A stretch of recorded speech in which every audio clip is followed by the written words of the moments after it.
12 तारीख को योगी जी आ गए। स्वागत है, सब लोग नेता आएंगे, अपनी अपनी बात रखेंगे। जनता को निर्णय करना है कि वोट किसको मिलेगा, और लोकतंत्र में वोट मांगने का अधिकार सभी लोगों को है। लेकिन इस क्षेत्र में मुझे लगता है कि एक हवा बनी है कांग्रेस के पक्ष में। हमारे पार्टी के उम्मीदवार बहुत लोकप्रिय हैं और जनता चाहती है कि भारी बहुमत बताकर उनको दिल्ली भेजें, और दौसा लोकसभा क्षेत्र से ललित मीणा जी बहुत भारी बहुमत से जीत कर रहे हैं। तो टारगेट उन्होंने 400 पार का ले रखा है और बार बार भाषणों में भी ये कहते हैं कि 400 पार में तो टारगेट तो ठीक है, टारगेट उनका होना चाहिए गरीबी मिटाने का, टारगेट होना चाहिए रोजगार दिलाने का, टारगेट होना चाहिए महिलाओं को, माताओं को सुरक्षित रखने का, टारगेट होना चाहिए कालाधन को खत्म करने का। जो पहले 10 साल टारगेट थे वो तो पूरे हुए नहीं हैं, अब नए टारगेट आ रहे हैं 2047 का और फलाना और बाकी बातें। इन बातों में कोई दम नहीं है। हम बात यह है कि लोकतंत्र में जिस प्रकार एजेंसी का दुरुपयोग हो रहा है, देश भी समझ रहा है। निर्वाचित मुख्यमंत्री को आप जेल में डाल रहे हो, ईडी का सीबीआई का दुरुपयोग कर रहे हो, लोगों को हिरासत में ले रहे हो, विपक्षी लोगों को गिरफ्तार कर रहे हो, अपनी बात रखने से लोगों को आप वंचित रखोगे तो जनता भी इसको बर्दाश्त नहीं करेगी। मुझे लगता है कि कहीं ना कहीं अहम और घमंड इस सरकार में, केंद्र सरकार में बहुत ज़्यादा बढ़ गया है। उसको बराबर करने का एक ही जरिया है जमहूरियत में, और जनता है।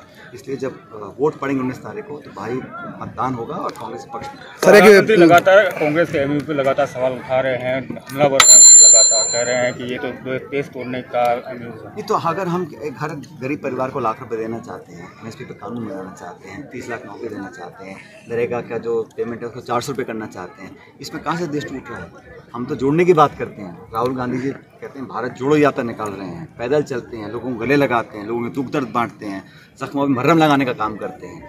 बल्कि लड़ाने का झगड़ाने का काम तो भाजपा का है, धर्म मजहब के नाम पर, मंदिर मस्जिद के नाम पर। जनता सब समझती, जागरूक है, और आप आज लोग ज़्यादा नहीं बोल रहे होंगे, लेकिन अपनी बात को वो मतदान के माध्यम से प्रस्तुत। सर, 25 सीटों का आप राजस्थान में क्या बीजेपी से ज़्यादा सीट कांग्रेस पार्टी जीती। सर, पूर्व मंत्री का बयान है लगातार बीजेपी हमलावर है कि हम काम कर रहे हैं, कांग्रेस ने सिर्फ जनता को बेवकूफ़ बनाया है। तो 10 साल सरकार आपकी थी, लटका के क्यों रखा प्रोजेक्ट को?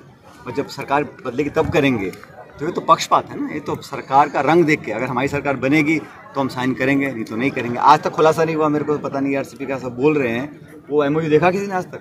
सर, आप उस पर लिखा क्या है? भाषण सुन रहे हैं, सदन में चर्चा हो रही है एमओयू के ऊपर, लेकिन एमओयू को दिखाया नहीं आज तक। सर, आपकी एसीआर साइन करेगी 200 सीट?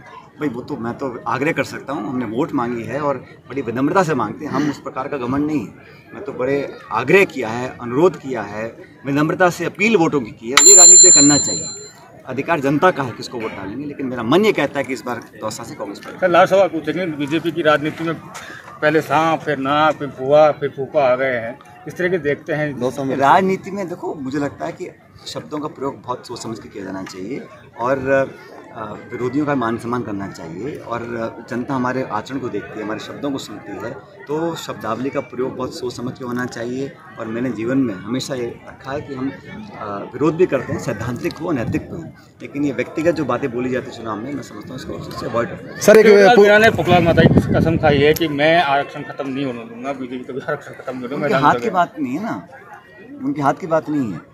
उनके जो नेता बोलते हैं, भाजपा के बड़े बड़े नेता, आरएसएस के नेता बोलते हैं, और उनके नेता कई बार रिकॉर्ड पे बोल चुके हैं कि 400 सीट चाहिए क्योंकि हम बदलाव करना चाहते हैं। क्या बदलाव करना चाहते हैं वो बताएं। वो सर, धीरेन्द्र शास्त्री भी आजकल घूम रहे हैं जोधपुर, बाड़मेर। तो घूमे ना, मैं कह रहा हूँ अंत में जनता को निर्णय करना है।